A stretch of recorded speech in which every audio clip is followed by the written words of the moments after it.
You can treat depression within a couple of days. So within an average of 2.6 days, we're able to get people from being in a pretty bad state to being well. That's impressive. Yeah. Some people go to therapy for years. And we just tried to find a kind of an engineering solution for neuromodulation to pull off the same thing, right? Where you can get people out of depression in these kind of quick time frames. Now we know you can actually shift people's mood really quickly if you have the right tools. All right, guys, Dr. Nolan Williams here today. We are going to talk mental health and depression, right? Yeah, definitely. Thanks for having me. Yeah. Exciting to be here. What a topic. And there's a lot of new research being done on it, right? Yeah. You know, I think a lot of new therapeutics coming out over the next couple of years, some that are already approved. And yeah, there's a huge focus on trying to make more rapid acting treatments. Yeah. Trying to treat people really quickly, get them out of these emergency settings and states that people get into. Do you specialize on the treatment side or more the preventative, you'd say? Yeah, I mean, I'm my lab is focused on new treatment development. So we try to take any tools that work, that are acceptable to patients, and try to see if they work for a given condition, get people out of these bad depression states or Right. PTSD, TBI, that sort of thing. Yep. And that's why you developed the same protocol, right? Yeah. And so we wanted to find a personalized medicine way of treating people really quickly and getting them out of these really bad depression crises in a couple of days instead of over the course of months, like what normal treatments take. So you can treat depression within a couple of days? Yep. So within an average of 2.6 days, we're able to get people from being in a pretty bad state to being well. Wow, that's impressive. Yeah. Some people go to therapy for years, decades. Yep. Yeah. No, it's ketamine as a treatment for depression has shown us that you can treat people really quickly. And we just tried to find a kind of an engineering solution with neuromodulation to pull off the same thing, right? Where you can get people out of depression in these kind of quick time frames. And it used to be that people didn't think you could do that, that it would take a long time to get people out of these states. But now we know you can actually shift people's mood really quickly if you have the right tools. That's impressive. Yeah. And do you see depression rates going up? Because almost everyone I know has gone through a spurt of it. Yeah. Depression's going up. Pandemic wasn't helpful for that. I think modern life isn't that helpful for that. And, it's something that I think that's, more people are talking about and thinking about now, and being able to have tools that are brain-based and taking it out of this framework that it's something about the person's personality or who they are, any of that stuff, and taking all that off the table and saying it's a brain circuitry issue and being able to have tools that treat brain circuitry problems. Right. And your results are phenomenal, 80 to 90% effective. Yep. That's the highest I've ever heard for something like this. Yeah, we're very excited about that. That led to an FDA clearance, breakthrough status, and now Medicare is paying for this inpatient and outpatient. So the national government payer for people over 65 and disabled folks can get a hold of this. So. That's huge. So even people without a ton of money can do something like this. Yep. So anybody that's on disability that has Medicare from disability can get it, as well as folks that are 65 or older. And so private insurance hopefully will kick in after that. Incredible. Yeah, I know people that have been depressed and on medication for years. I wonder how they would do with this. Yeah, we treated people in the trials that we've done so far that were pretty severe, right? Our average number of med failures for that last trial that led to the clearance was like 5 plus or minus 2, so up to kind of 7 meds. Some of the trials before that, we had people that had like 20 med failures. Damn. 9 years in the current depressive episode. So they were depressed almost a decade before we treated them. We were able to get them out of it in an average of 2.6 days. Whoa. So just to give you a sense of things, so 10 years to reverse in 2.6 days. That's insane. Yeah, it's pretty wild. And what is the exact treatment? Like, is it something you take orally? No, so what it is the idea is that we can use this neuromodulation approach, which is effectively magnets, and we can take these really high-powered magnets that are the same field strength as an MRI scanner, and when you pulse them, we know from 200 years of physics, Faraday's law, that if you pulse a magnet, you can generate current in electrically conducting substances. And so if you pulse a magnetic field over the brain, you're able to induce current in brain tissue. Not in the skull or the scalp or the skin or the hair or any of that stuff. That's not electrically conducting. Only the brain and the CSF around the brain. And so the nice thing about it is that it bypasses all those tissues and it goes straight into the brain. Wow. And interacts directly with the brain. And then it's this idea of where, how, and how much, right? So where in the brain are you stimulating? How are you stimulating, and how much in that given condition? So if you stimulate in the right place with the right biologically relevant signal, then you know where you're stimulating into, you know what message you're sending into that spot in the brain, and we have a good sense of how much you're supposed to send in order to achieve a change. And when you know that information, then you can push a system in a direction pretty strongly, and push a network in a direction that it maybe hasn't been in a while because it's in a depressed state. And so we do that because we're able to basically play the memory system kind of signaling back into the brain itself. So we're sending a memory signal into this control region in the brain called the dorsolateral prefrontal cortex, and we tell that area to turn on, stay on, and remember to stay on. And its role when it is turned on and working well is it suppresses negative emotion and a whole craving and all sorts of things. And so if we can turn that up, then it can then govern down onto those structures. Incredible, right? And so that's what it is. And in many ways, it's the core of the problem, and it's in some ways of thinking about a natural solution, not in the way that people think about it normally, where you're taking a supplement, but if you're able to restore brain function in the way that it normally functions, that puts people into a state that they feel good, right? They feel like themselves again, all that sort of thing. Yeah, I love how analytical it is. It's not just guessing. No. It's all data driven. Yeah, it's all data driven.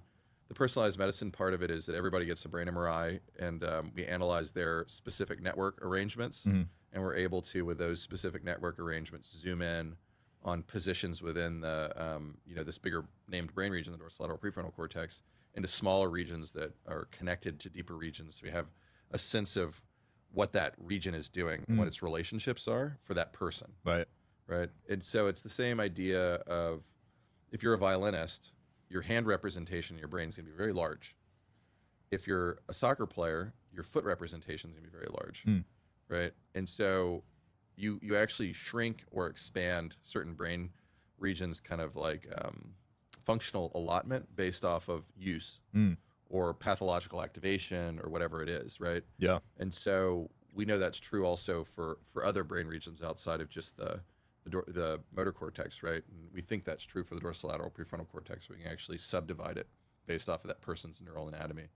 Holy crap. You mentioned TBIs earlier. I got a brain scan at Dr. Amen Clinic last month, and I had to pass through TBI, I'm sorry. front and back. Okay. Crazy part is I never had a concussion growing up. Have you seen something like that before? Yeah, so there's a lot of scans out there that are being explored in that kind of, kind of research level. I think this is the only brain scan that's been approved as part of an FDA clearance. Okay. You know what I mean? And so you want to, for anybody that's kind of going through approaches like this or looking at all these different options, you want to, ask important questions around, what data and evidence are driving these, these kind of conclusions, and what's the kind of FDA status of that test. Got it. Yeah, I didn't do any research or compare it to any other test, to be honest. Yeah. I just saw a lot of people use them, and I went. Yeah, that's fair. Yeah, that's fair. But I was surprised.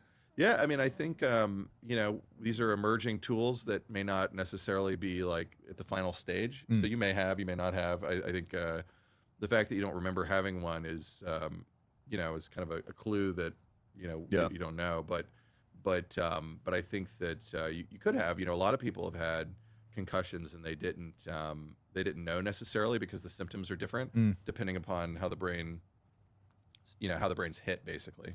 So there's like there's an initial hit in one part of the brain, and then the brain, in many cases accelerates forward with the head, and the speed in which the head and the brain accelerate are different. Yeah. Because of the density differences, and so you actually can get an injury at the site of the strike. You can get an injury at the exact opposite pole of the head.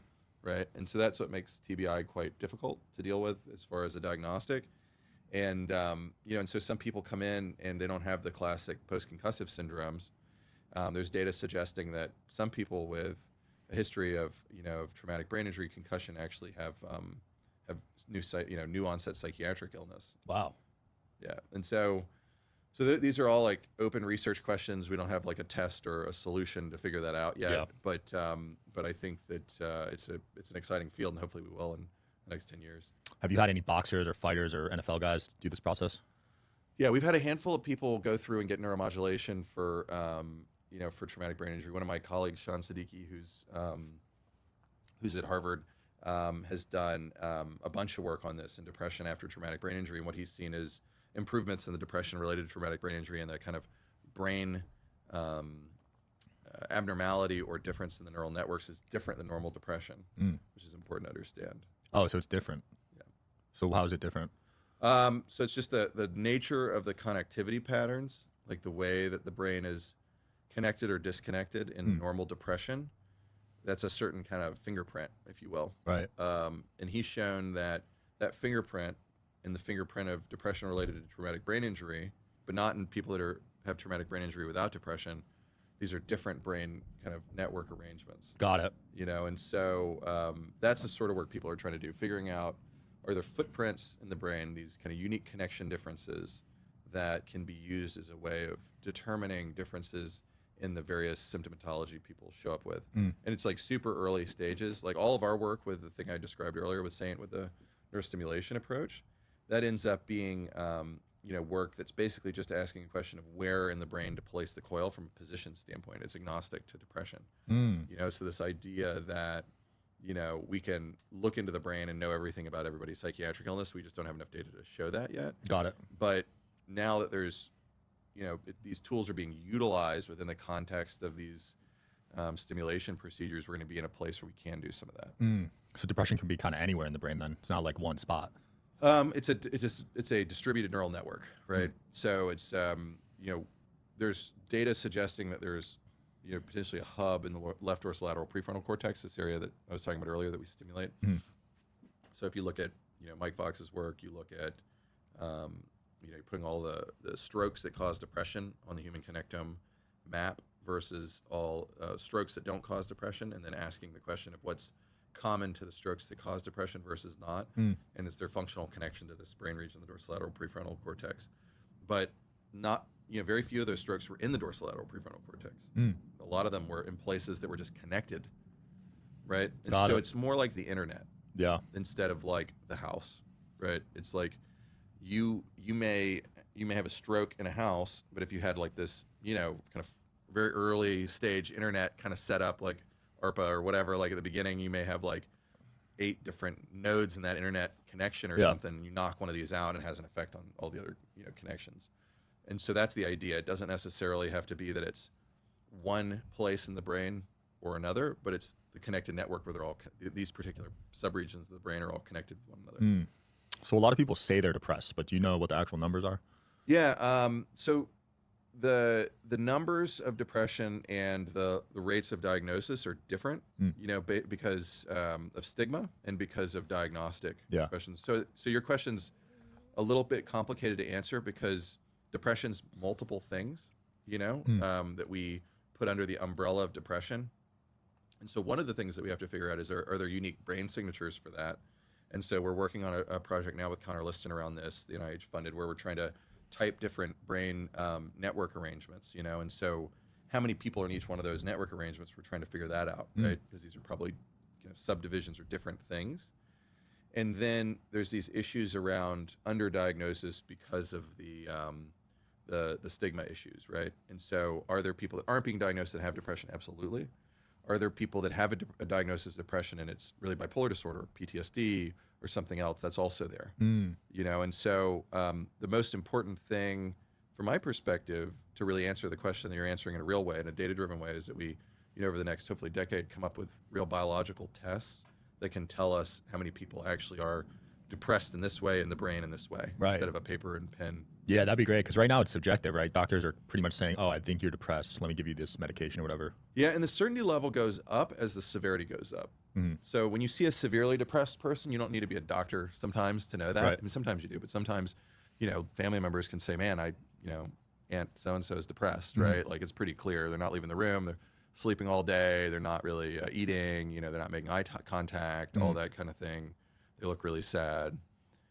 And so the certainty goes up as the severity goes up, but there's a lot of people that are in that mild zone. And when it's mild, it's tough because it can be other things too, and so that's one of the complexities. And depression as a diagnosis has these opposites, right? So one of the opposites is depression can come with sleeping too much. Depression can come with sleeping too little.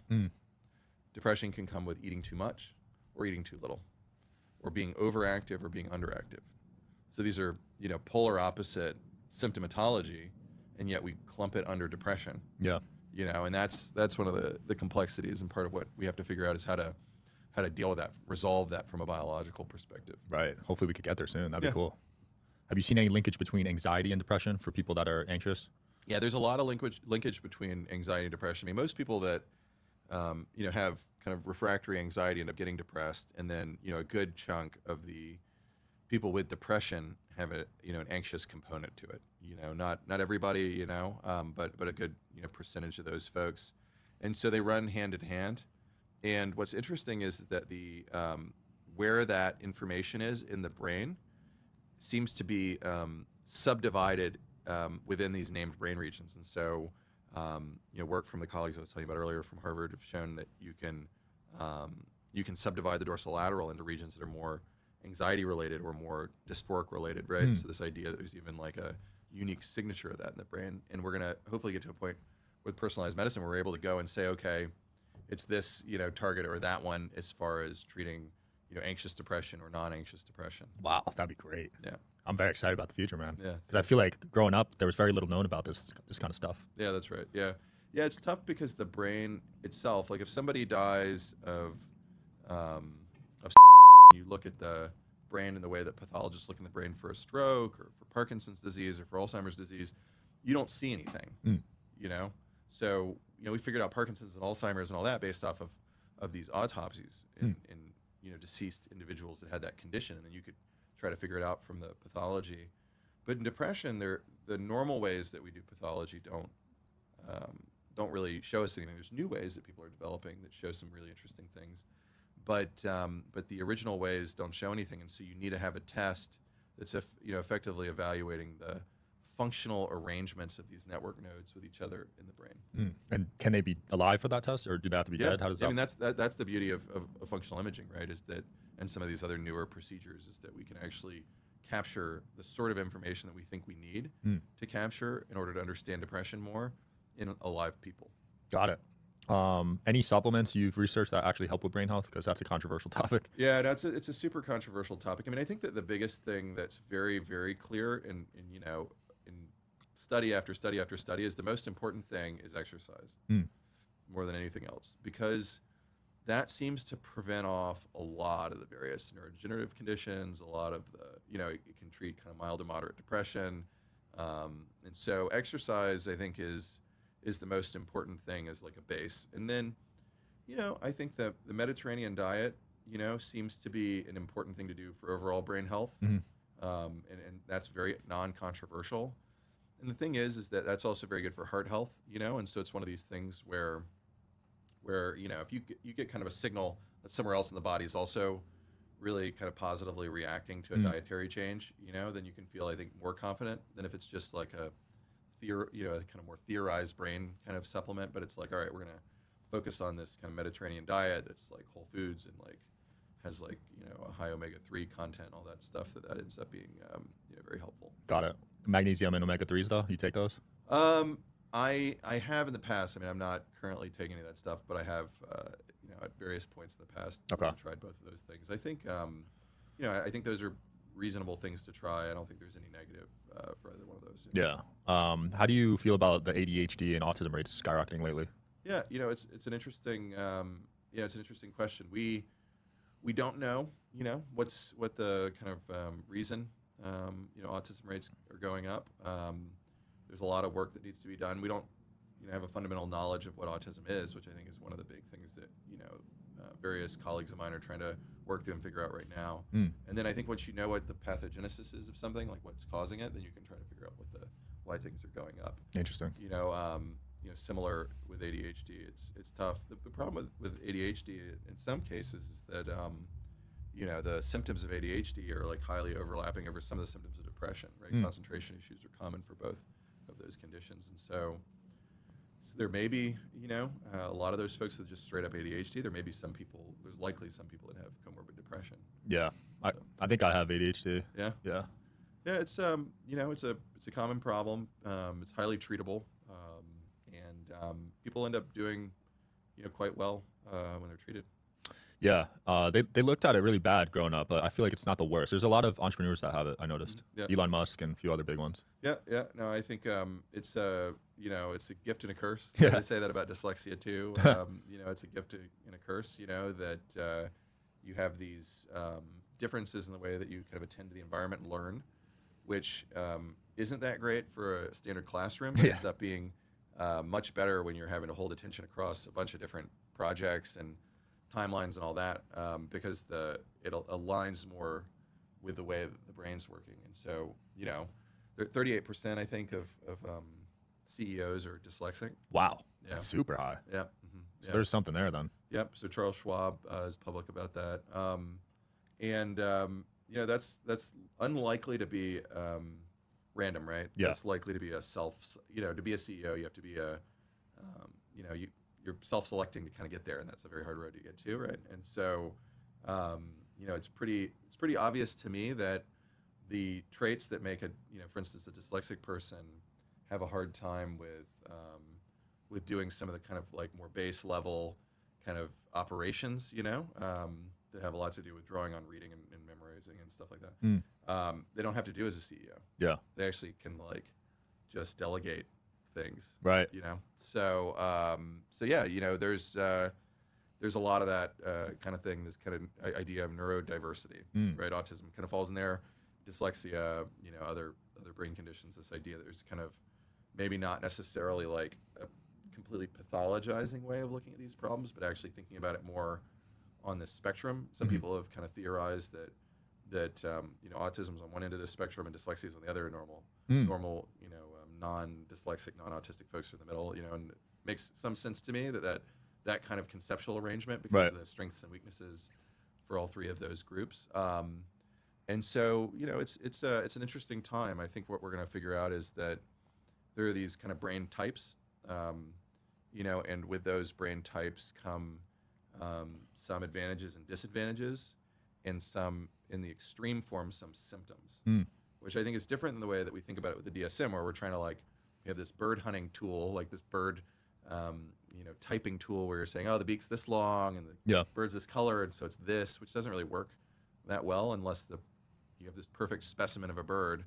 Instead, thinking about it like brain types, right? Like a lot of these things run together, the ADHD, dyslexia, the ADHD kind of autism spectrum. Like, is there something about certain individuals where they have these symptoms? We call them different diagnoses, but it's the same brain kind of arrangement differences, and those folks are quite good at some things, but then become very symptomatic in other areas, and that our role maybe isn't as much about pathologizing it as saying, okay, in this brain type, these folks can do these things really, really well, and these things, they have symptoms, instead of saying, oh, you've got this diagnosis or whatever. And I hope we go more towards something like that in the future, because I think it's helpful. It's more helpful for people to think about it like that, I think, than to think about it like, I've got this label of things. I agree. It would help in business too when hiring people. Yeah, I agree with you. Because then it's just purely data driven. There's no other emotion involved. Like, you have this brain type, you'd be good at these tasks. Yeah. No hard feelings. Yeah, that's exactly. I mean, we've got a lot. I mean, there's a lot.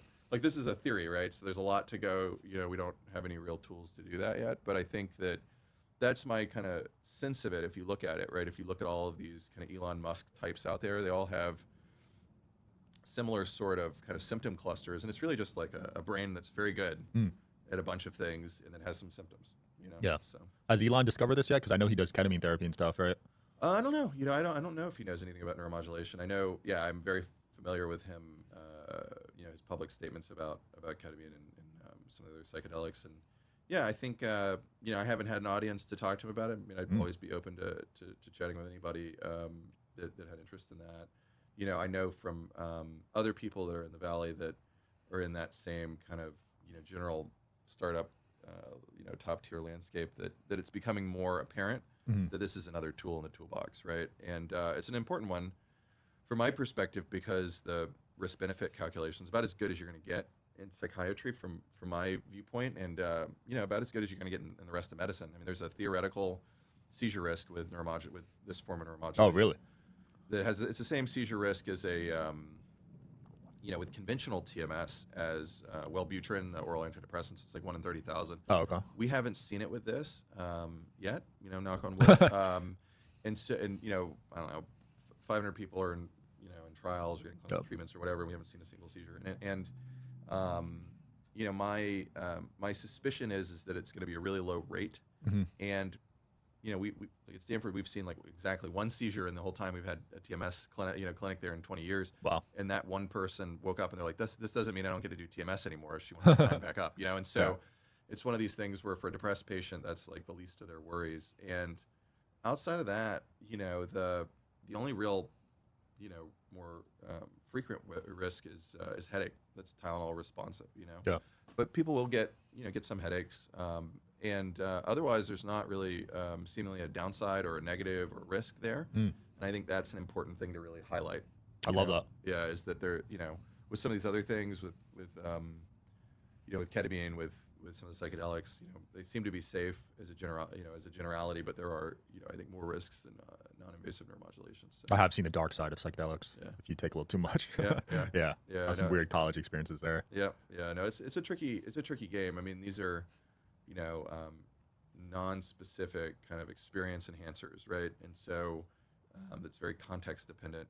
Neuromodulation, the nice thing is it may be context dependent, but the context that we treat people in seems to be the right context for most people.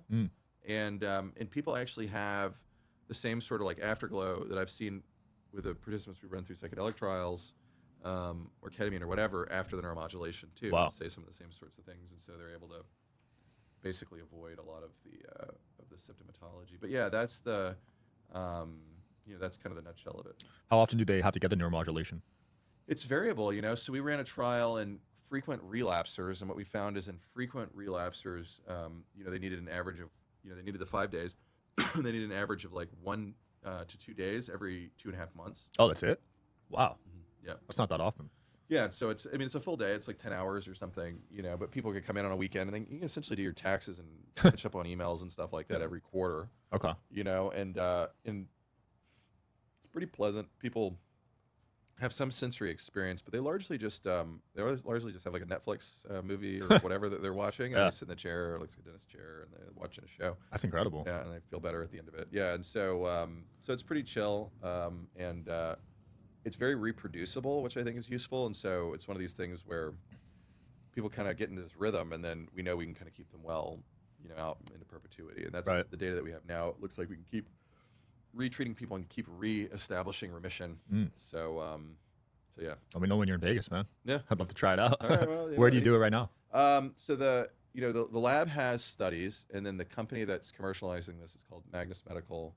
It's a company that some of my students from the lab left to run, and they are they're commercializing this in Southern California at Kaizen Brain Health Center.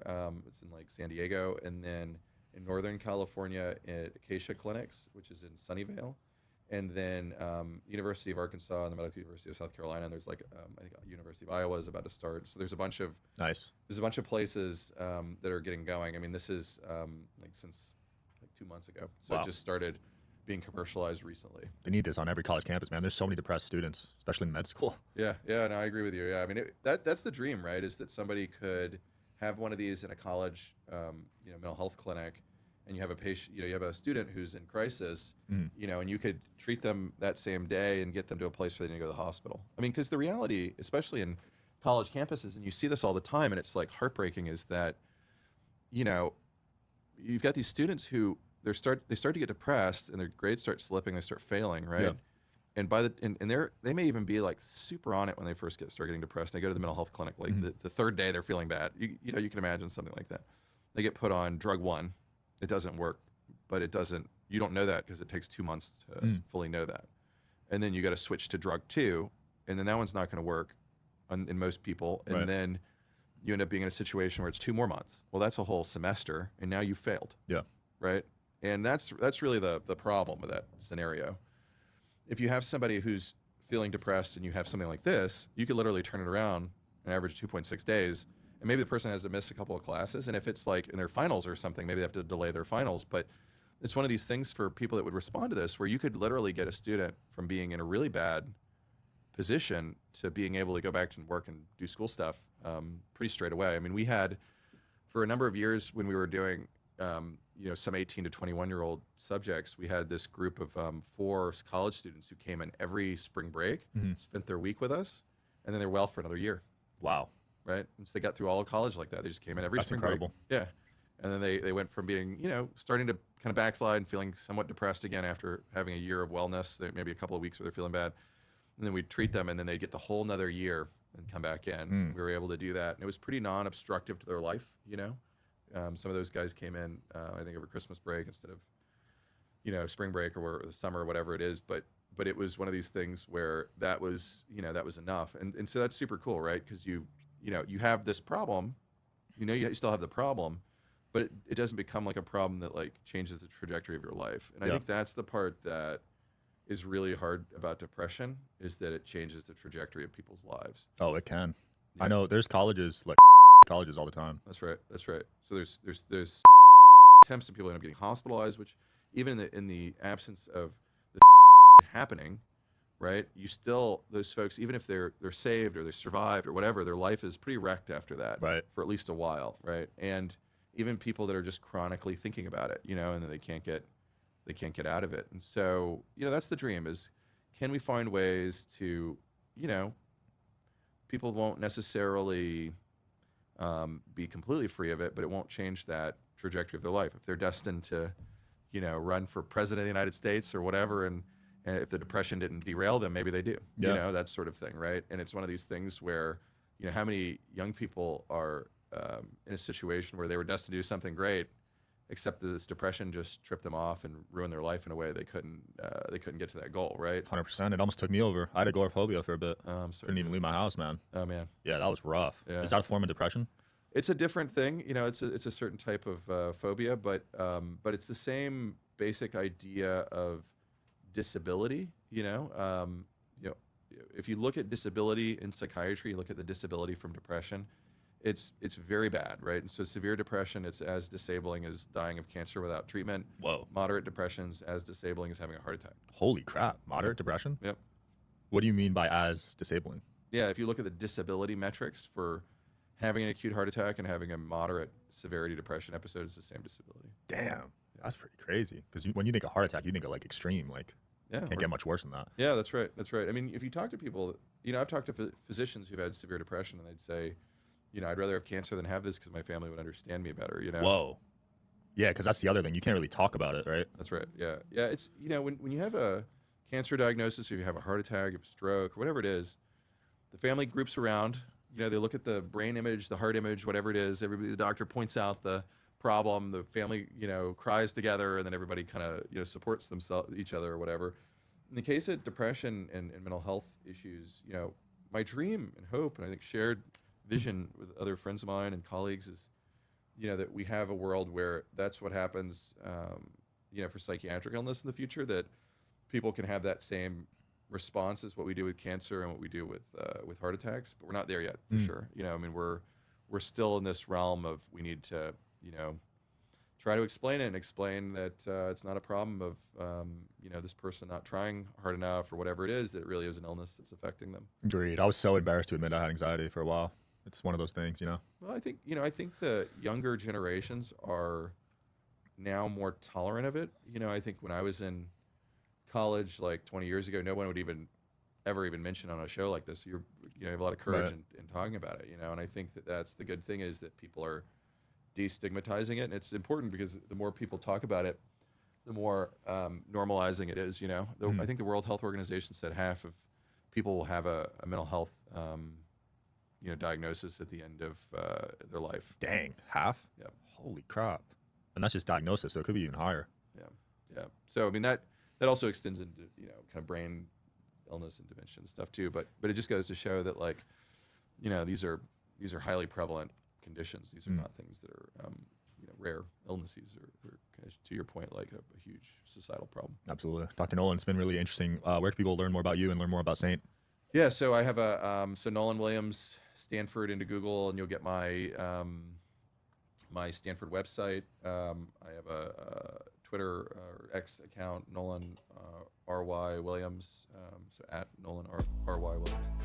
And happy to have people follow our work, or reach out to the lab to do trials. We're always, like, one of the big reasons why I do a lot of these podcasts is just to get the word out, so we have more study participants being able to see this possibility. So happy to have folks reach out. Perfect. Reach out, guys. We'll link the stuff below. Thanks for coming on. Thanks. Thanks for watching. See you guys tomorrow.